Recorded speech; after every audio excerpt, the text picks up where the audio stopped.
모두가 다 잘 알고 계실 거예요. 그렇죠? 요나서는 이상한 선지자의 얘기예요. 하나님에게서 도망하는 선지자와 그 선지자를 쫓아 추격하시는 하나님에 대한 이야기입니다.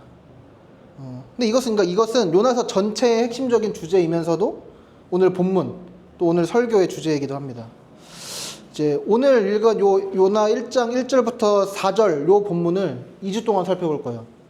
오늘은 그 제목처럼 이 도망자와 추격자에 대해서, 그리고 다음 주는 부르심에 대해서 우리 함께 살펴보도록 하겠습니다. 자, 우리 같이 오늘 본문 1절 2절을 함께 한번 읽어봅시다. 시작. 여호와의 말씀이 아미떼의 아들 요나에게 임하니라. 이르시되 너는 일어나 저 큰 성읍 니느웨로 가서 그것을 향하여 외치라. 그 악독이 내 앞에 상달되었음이니라 하시니라. 아멘. 하나님께서 우리 구약 성경에 선지서가 많이 있잖아요. 그렇죠? 근데 하나님께서 보통 선지자들을 부르실 때 사용하는 공통적인 멘트, 그러니까 공식이 있어요. 뭐냐면 일어나라, 가라, 그리고 이제 명령이 뒤따라오는 거예요. 예를 들어서 하나님이 엘리야를 부르실 때도 열왕기상 17장 9절에 보면 보세요. 너는 일어나 시돈에 속한 사르밧으로 가서 거기 머물라. 내가 그곳 과부에게 명령하여 내게 음식을 주게 하였느니라. 그러니까 일어나, 가라. 그 다음에 명령이 있죠. 또 예레미야를 부르실 때도 그래요. 예레미야 13장 6절에 보세요. 여러 날 후에 여호와께서 내게 이르시되 일어나 유브라데로 가서 내가 내게 명령하여 거기 감추게 한 띠를 가져오라 하시기로. 자, 그러면 이 엘리야는, 자, 그 다음 17장 10절에 보면 어떻게 해요? 그가 일어나 사르밧으로 가서 이를 때 하나님께서 일어나 가서 머물러라 하니까 일어나 가서 머물러요. 일어요. 또 예레미야도 보세요. 내가 일어나 가서 가져오라 했잖아. 가서 가져왔대요. 그렇죠? 그러니까 보통 이게 선지자들을 부르신 하나님의 부르심과 선지자들의 응답이에요. 자, 이것처럼 요나에게도 하나님의 말씀이 임했어요. 자, 일어나 가서 외치라. 2절에. 그렇죠? 그럼 요나의 마땅한 반응이 뭐예요? 일어나 가서 외치는 거예요. 근데 요나는 어떻게 하냐면요. 일어났어. 근데 가서 외치는 게 아니라 도망하기 위해 일어났대요. 하나님은 요나에게 니느웨로 가서 외쳐라 라고 하셨지만 요나는 다시스로 가기 위해, 다시스로 도망가기 위해 요바로 갑니다. 그럼 왜 요나는 하나님의 명령을 거부했을까요? 오늘 본문 2절에 보면 저 큰 성읍 니느웨라고 말해요. 그러니까 니느웨는 이 당시 아수르라는 나라의 수도였어요. 말 그대로 큰 도시였어요. 그런데 이 아수르가 매우 잔인하고 폭력적인 나라였던 것 같아요. 그래서 팀키러 목사님은 아수르에 대해서 이렇게 설명합니다. 아수르의 역사는 우리가 아는 그 어떤 역사보다 유혈이 낭자하고 끔찍하다. 아수르인들은 적을 사로잡은 후 두 다리와 한쪽 팔을 잘라냈다. 한쪽 손을 남겨둔 이유는 죽어가는 희생자들의 손을 잡고 조롱하기 위해서였다.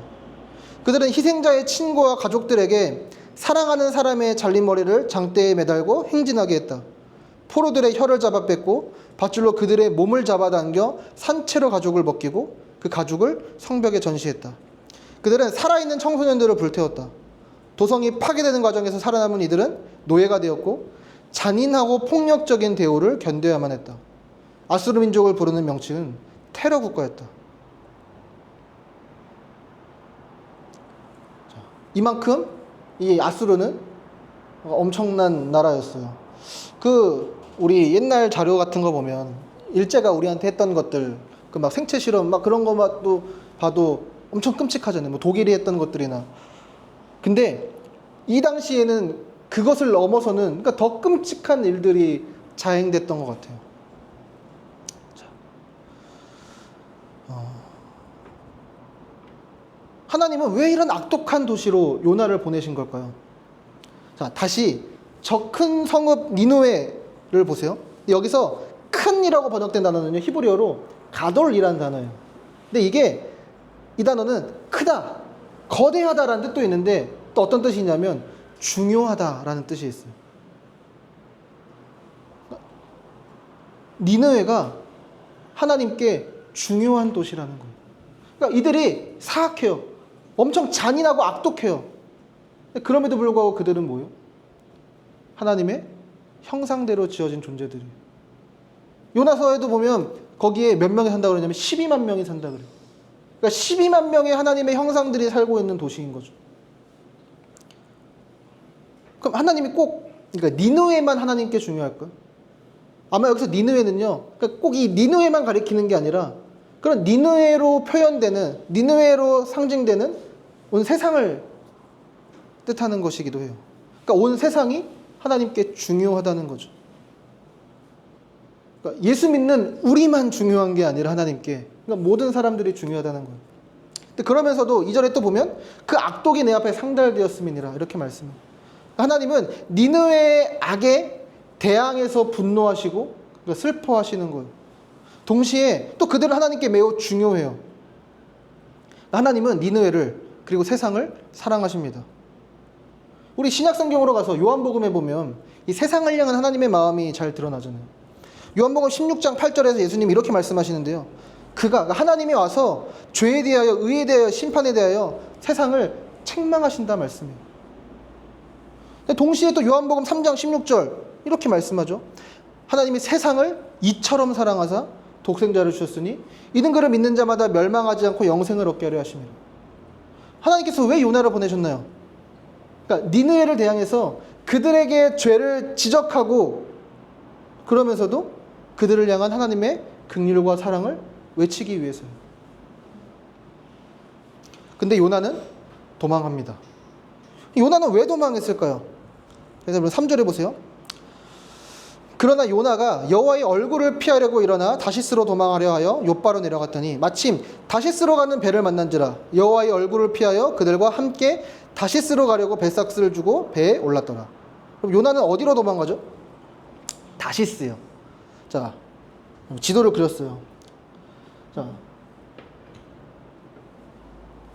요나는 하나님께서 요나에게 가라고 하신 곳은 니느웨의 동쪽이에요. 그런데 요나는 어디로 가요? 서쪽 끝. 그러니까 당시 사람들이 땅 끝이라고 생각하는 스페인 지역으로 가려고 해요. 요나는 아주 멀리 열심히 도망하는 거죠. 근데 여기서 우리가 주목해야 될 단어가 있는데요. 요나가 그냥 도망간 게 아니에요. 여호와의 명령을 피해 도망간 게 아니에요. 요나는 여호와의 얼굴로부터 도망했습니다. 그럼 여호와의 얼굴은 하나님의 임재를 상징해요. 여호와의 임재를 뜻해요. 우리가 잘 아는 찬양 온 마음 다해죠. 온 마음 다해. 2절에 보면 이런 가사가 있어요. 나 염려하지 않아도 내 쓸 것 하시니 나 오직 주의 얼굴 구하게 하소서. 근데 이게 영어 원곡을 보면 이 뒷부분이 이렇게 돼 있어요. So help me, Lord, to seek you face before I seek your hand. 뭐예요? 그러니까 내가 당신의 손을 찾기 전에 당신의 얼굴을 찾도록 도와달라고. 맞죠? 그런 의미 맞잖아요. 그렇죠? 자, 그럼 하나님의 손은 뭐예요? 우리를 위해 일하시는 하나님의 행위. 그러니까 주님의 손길이에요. 하나님의 얼굴은요? 그러니까 그분의 임재. 이 찬양의 가사가 뭘 구하고 있는 거냐면 시인은 그러니까 구체적인 어떤 일이 해결되거나 갑자기 뭐 먹을 게 생기고 잘 곳이 생기는 것보다도 하나님의 임재, 그러니까 하나님 그 자체, 하나님과의 교제, 그분과의 관계를 더 소중하게 여기게 해달라는 거예요. 그것처럼 여러분 얼굴은요 임재, 그분과의 관계, 그분과의 교제를 뜻해요. 그런데 요나는 그분의 임재로부터 도망갔어요. 그분과의 관계로부터 달아났습니다. 여러분 우리는 여기서 죄에 대해서 이렇게 정의할 수 있어요. 여러분 죄란 하나님의 얼굴로부터 도망하는 거예요. 하나님에게서 멀어지는 거예요. 하나님과의 관계를 깨뜨리는 것입니다. 창세기 3장 8절 9절에도 보면 똑같은 일이 있었어요. 같이 한번 읽어볼까요? 그들이 그날 바람이 불 때 동산에 거니시는 여호와 하나님의 소리를 듣고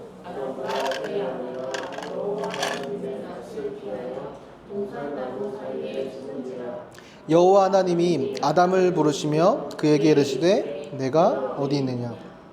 여기서 여호와 하나님의 낯이 얼굴이에요. 하나님이 아담과 하와가 안 보여서 어디 있냐고 물으신 게 아니겠죠. 아담과 하와가 하나님의 임재를 피해 숨었습니다. 하나님에게서 멀어졌어요. 하나님과의 관계를 깨뜨렸어요. 왜요?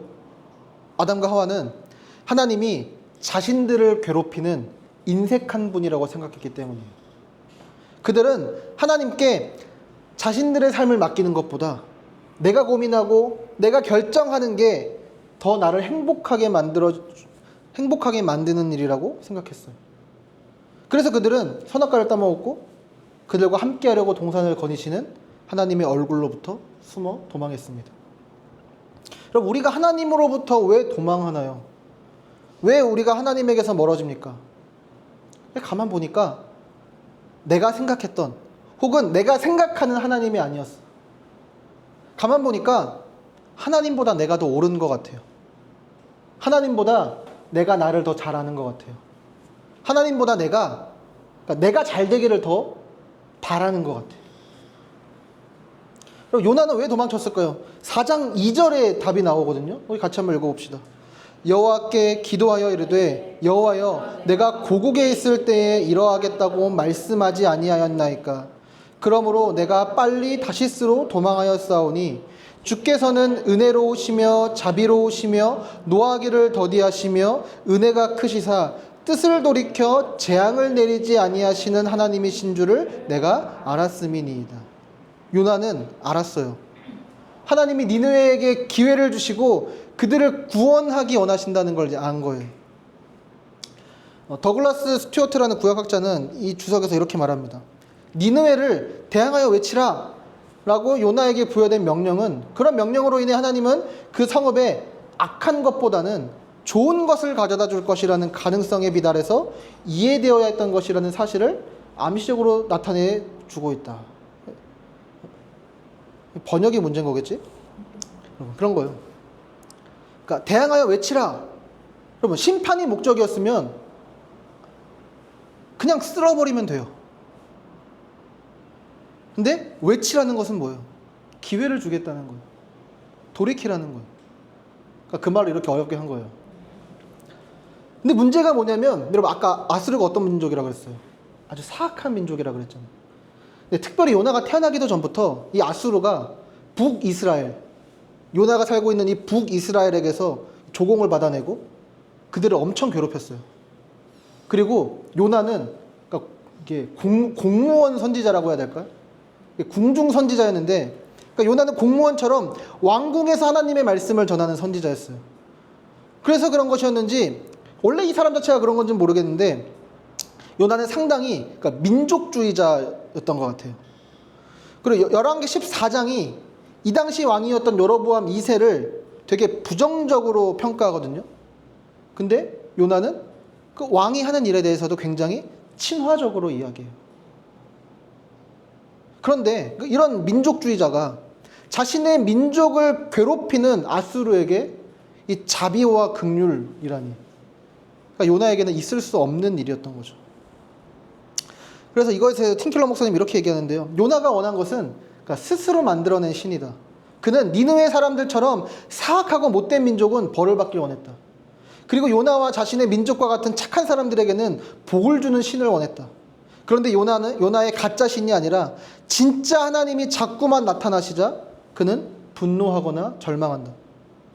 그의 눈에 하나님은 진짜 수수께끼다. 그는 하나님의 자비와 하나님의 정의를 조화시킬 수가 없었다.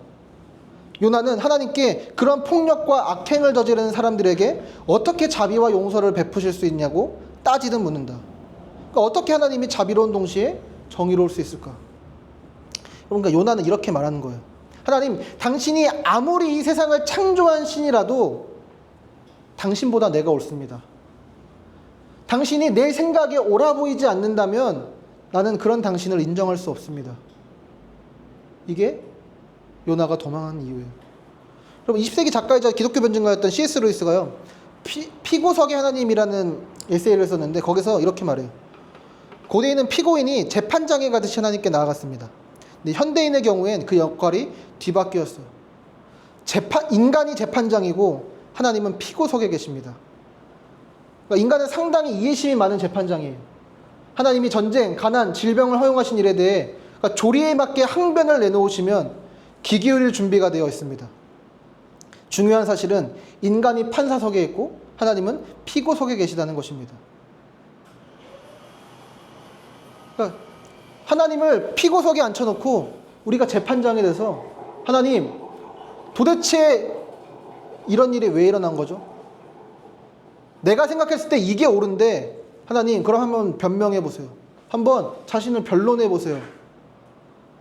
그래서 나에게 납득이 되면 제가 당신을 받아들이겠습니다. 그러니까 현대인의 태도이고 오늘 요나의 태도라는 거죠. 우리도 내 머릿속에 그려놓은 하나님이 있어요. 그런데 그 하나님이 내 생각대로 움직이지 않습니다. 그때 우리는 이렇게 생각하는 거예요. 하나님은 나보다 정의롭지 않아. 물론 이런 말을 그리고 이런 생각도 밖으로 꺼내지 않을 수도 있어요. 내가 이런 생각을 하고 있다는 것도 모를 수도 있어요. 근데 그렇게 하나님에게서 멀어지는 거예요. 하나님에게서 도망하는 거예요. 삶에서 그분과의 관계를 잘라내고 있는 거예요. 여러분, 실제로 아무리 하나님이 나를 사랑하신다는 말을 들어도 삶에서 그것을 못 느낄 때 이런 경우가 많은 거죠. 내 생각에 내가 한 것에 합당하게 하나님이 주셔야 되는데 그만큼 주시지 않을 때, 그때 아무리 하나님의 사랑, 그리스도의 십자가 죽음을 이야기해도 그게 그다지 와닿지 않아요. 또 내가 생각했을 때 나쁜 사람이 있어요. 저 사람은 벌을 받아야 합당한데 오히려 하나님이 잘 먹고 잘 살게 은혜를 베푸시는 것 같아. 그때 똑같은 생각이 드는 거예요. 하나님이 나를 사랑하시지 않는 것 같다고. 그렇게 우리는 하나님에게서 도망하고 있는 거죠. 근데 그때 우리가 어떻게 하나님에게서 도망가는지 아세요? 두 가지 방법이 있어요. 하나는 불순종하고 말 그대로 떠나는 방식으로 도망하는 거예요. 그리고 또 다른 하나는, 이게 진짜 무서운 건데, 오히려 순종하는 방식으로 멀어지고 도망하는 거예요. 로마서 1장부터 3장에 보면 1장에서는 마음이 하나님 두기를 싫어하고 모든 불의, 추악, 탐욕, 악의가 가득한 자들에 대해서 말해요. 첫 번째 방법의 사람들이죠. 불순종하고 그냥 말 그대로 떠나는 거예요. 근데 2장에서는요, 성경을 따르려고 하는 사람들에 대해 이렇게 말해요. 그러니까 유대인이라 불리는 네가 율법을 의지하며 하나님을 자랑하며 율법의 교훈을 받아 하나님의 뜻을 알고 지극히 선한 것을 분간하며, 그러니까 하나님의 말씀에 순종하려고 애쓰는 사람들. 근데 바울은 이 불순종하는 사람 그리고 순종하는 사람 모두를 바라본 후에 3장에서 이런 결론을 내려요. 우리 3장 9절부터 12절 같이 한번 읽어볼까요? 그러면 어떠하냐? 우리는 나으냐? 결코 아니라. 유대인이나 헬라인이나 다 죄 아래 있다고 우리가 이미 선언하였느니라. 기록된 바 의인은 없나니 하나도 없으며 깨닫는 자도 없고 하나님을 찾는 자도 없고 다 치우쳐 함께 무익하게 되고 선을 행하는 자는 없나니 하나도 없도다.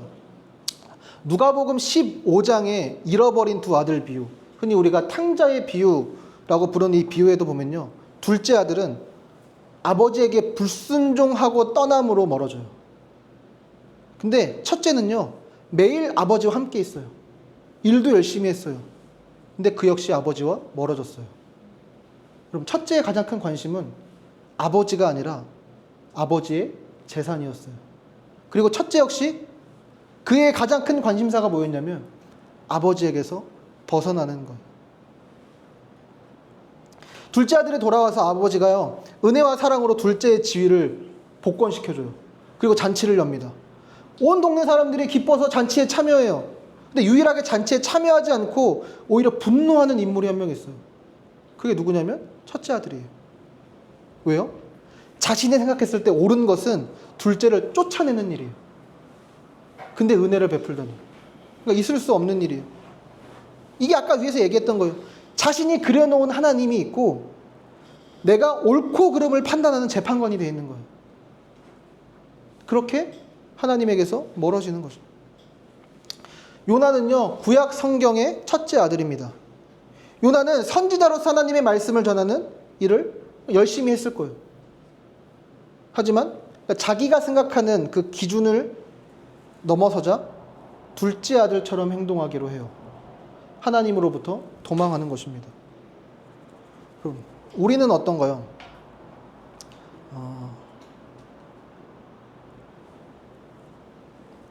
어떤 책에 보니까 그 유대인들이 속죄일마다 요나서를 읽으면서 참된 회개에 대해 배웠다고요. 그러니까 요나서를 읽으면서 우리가 바로 요나입니다 라고 말하면서, 그러니까 그들은 요나서를 읽으면서 내가 바로 그 죄인입니다, 내가 바로 그 하나님의 얼굴로부터 도망하는 죄인입니다 라고 고백했다 그래요. 여러분, 우리에게 내가 만들어 놓고 정해놓은 하나님은 어떤 분인가요? 그러면서 내가 더 옳다고, 내가 나를 더 사랑한다고, 내가 더 잘 되기를 바란다고 여기면서, 그럼 우리는 하나님에게서 도망하려고 하고 있지는 않습니까? 오늘 본문은 3절에서 요나가 그 배를 만나고 배 삭스를 냈다고 하는데요, 어떤 학자들에 의하면 삭스는 그냥 단순히 요나 한 사람의 티켓 값이 아니라 배 전체를 플렉스하는 값이라고 해석하기도 해요. 그럼 배가 빨리빨리 출항하려면 어떻게 해야 돼요? 자리가 다 차야 돼요. 사람이든 뭐 물건이 됐든 빨리빨리 차야 돼요. 요나가 그걸 다 돈 주고 샀다는 거예요. 그러니까 하나님을 비 요나가 얼마나 노력했는지, 얼마나 열심을 다했는지 보여주는 거죠. 하나님에게서 도망가기 위해서. 그럼 우리도요, 불순종의 방식이든 아주 적극적인 순종과 헌신의 방식이든 우리의 방식대로 하나님에게서 도망하고 있지는 않는지 우리를 돌아봐야 돼요. 그 도심빛 교회라고 그 좀 방배인가 사당 쪽에 있는 교회인데요. 거기 이제 조재용 목사님 설교에서 들은 예화예요. 한 아버지가 있었고 그 아버지에게 두 아들이 있었대요. 근데 큰 아들은 이제 친아들인데 둘째가 이제 입양아였던 것 같아요. 그 아버지가 두 아들한테 야, 크리스마스 선물 받고 싶은 거 있으면 다 얘기해, 아빠가 다 사줄게 라고 얘기했어요. 그러니까 첫째는 신이 나가지고 나 이것도 사주고 이것도 사주고 이것도 사주세요 했어. 근데 둘째는 괜찮아요, 지금도 충분해요 라고 말했대요. 그러다가 이제 엄마가 이제 이런 얘기를 해줬대요. 보니까 둘째가 아이패드를 엄청 갖고 싶어 하는 것 같더라. 그래서 아버지가 둘째한테 짜잔 하면서 이제 아이패드를 선물로 줘요. 근데 그 선물을 받은 둘째가 너무 행복해 하는 거지. 근데 이게 얼마나 좋았는지 아이패드를 꼭 껴안고 자요.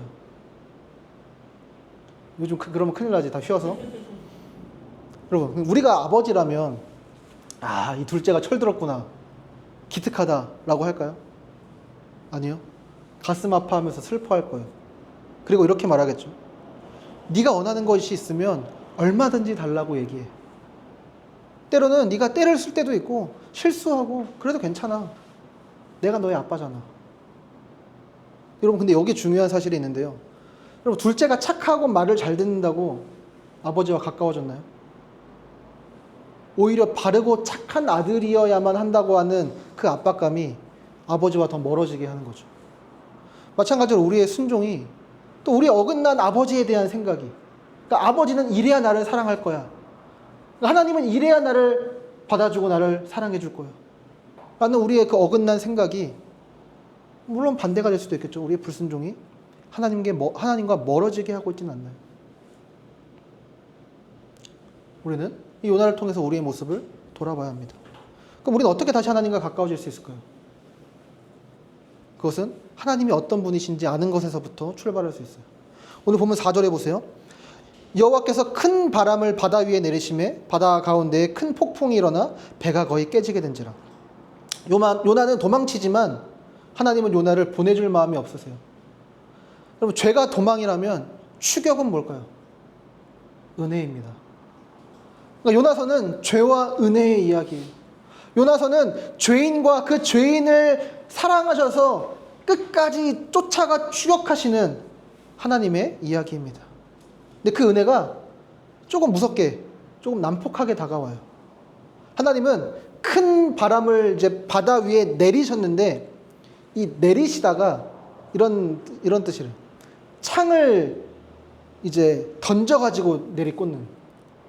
그러니까 하나님께서 그 큰 바람을 바다 위에 내리꽂으셨어요. 그래서 그 배가 어떻게 돼요? 깨지게 생겼어요. 어마어마한 파도와 폭풍이 몰아치고 있는 거죠. 여러분, 이처럼 우리도 살면서 고통스러운 일들을 겪게 됩니다. 이 모든 것들이 물론 그 우리의 어떤 특정한 죄 때문에 모든 우리의 나쁜 일들이 일어나는 건 아니에요. 욥이 경험하는 고난 같은 것들도 있겠죠. 근데 대부분 욥 스타일의 고난이 아니라 우리는 요나 스타일의 고난을 경험해요. 우리에게는 어떤 잘못, 어떤 문제가 있어요. 하나님은 거기서 우리를 돌이키시기 위해, 또 우리를 치료하시기 위해 폭풍을 주십니다. 요나가 큰 도시로 들어가기를 거부하자 하나님은 큰 폭풍으로 들어가게 하세요. 이렇게만 보면 하나님이 좀 너무하신 것은 아닌가 싶기도 하죠. 근데 한번 예를 들어볼게요. 우리 중에 부모가 없어서 우리가 직접 경험해 보진 않았지만 그래도 공감할 수 있을 거예요. 여러분, 사랑하는 자녀가 몸이 아파요. 아니면 그냥 사랑하는 사람을 생각해 보셔도 돼요. 그래서 이 아이한테 큰 주사를 놔야 되고 아주 큰 알약과 쓴 약을 먹여야 돼요. 그래야만 이 아이가 살 수 있습니다. 간호사 선생님이 주사를 놓으려고 하는데 아이가 무섭다고 아파서 싫다고 막 발버둥 쳐요. 그럼 부모는 어떻게 해야 되죠? 아이의 두 손발을 꽉 붙잡고 있어야 돼요. 그 아이가 지금 당장은 고통스러워 하더라도 주사를 맞아야 사니까요. 지금 당장은 못 움직이게 붙잡고 있는 게 엄청 막 폭력적인 것처럼 보여도 그게 그 아이를 살리는 일이니까 해야 돼요. 약을 안 먹는다고 입 안 열면 아 그래 안 먹어도 돼 라고 해야 되나요? 죽게 생겼는데 어떻게 해서든 그 입을 붙잡고 약을 먹게 해야 돼요. 하나님은 때로 우리 삶에 폭풍을 내리십니다. 우리를 미워해서가 아니라 사랑하시기 때문이에요. 여러분, 때로 우리에게 이해되지 않는 사정과 상황을 주세요. 이것은 우리를 버리시기 위해서가 아니라 우리를 추격하시기 위해서입니다. 요나는 하나님을 버렸지만 하나님은 요나를 버리지 않으세요. 요나는 하나님의 얼굴로부터 도망했지만 하나님은 요나를 끝까지 추격하셔서 요나와 마주보기를 원하십니다. 그 요나를 멈춰 세우시는 게 뭐예요? 폭풍입니다.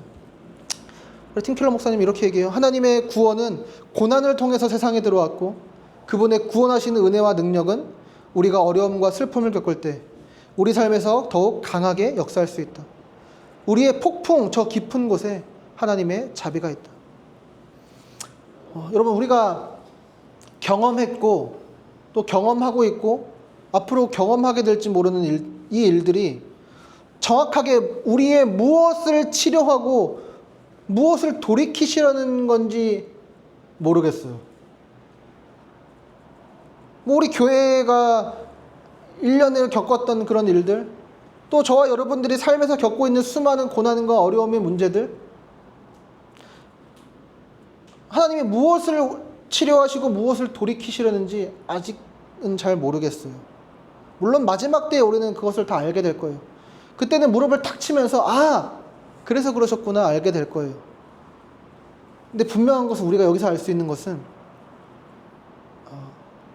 이 모든 것들이 하나님이 우리를 만나시기 위한 것이라는 사실, 하나님이 우리와 함께 하시기 위한 것이라는 사실.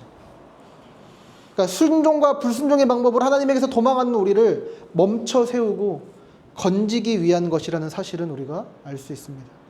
너무 어렵죠. 믿기 힘들죠. 우리의 현실이 막 우리 앞에 벌어진 폭풍이 만만치가 않잖아요. 근데 이것을 우리는 어떻게 믿을 수 있을까요? 도대체 이 문제가 싶은 것들이 너무나도 많은데 우리는 어떻게 그 모든 것이 하나님의 섭리임을 신뢰할 수 있을까요? 로마서 5장 8절은 이렇게 말씀합니다. 우리가 아직 죄인 되었을 때 그리스도께서 우리를 위하여 죽으심으로 하나님께서 우리에 대한 자기의 사랑을 확증하셨느니라. 여러분, 성경은요 죄의 삭시 사망이라고 말해요. 하나님께 도망했고 도망하고 있는 우리가 맞이해야 되는 결말이 뭐예요? 원래는 죽음이에요. 하지만 하나님은 우리에게 영원한 죽음이 아닌 그저 폭풍만을 주십니다. 어떻게 그런 일이 가능하죠? 그분의 아들 예수 그리스도가 우리를 대신하셨기 때문입니다. 하나님이 우리가 낫도록 하시기 위해서 우리에게 주사바늘을 꽂으실 수 있었던 이유는요, 당신의 아들에게는 옆구리에 창을 찌르셨기 때문이에요. 하나님이 우리에게 약을 먹이고 우리가 주사를 맞도록 하시기 위해서 우리의 손발을 붙잡고 계실 수 있었던 이유는 당신의 아들 양 손발을 십자가 위에 못 박으셨기 때문입니다. 계속해서 도망가는 우리와 함께 하시기 위해, 영원히 마주 보시기 위해 하나님은 당신의 아들을 버리셨습니다. 그 하나님이 우리를 사랑으로 추격하십니다. 우리를 살리기 위한 하나님의 추격이 이 땅까지 내려오시고 우리 대신 죽으시는 것이라면 하나님의 추격이, 하나님의 은혜가 끊기는 일은 결코 없을 거예요. 폭풍 속에서 우리 대신 죽으셨던 그리스도를 바라봅시다.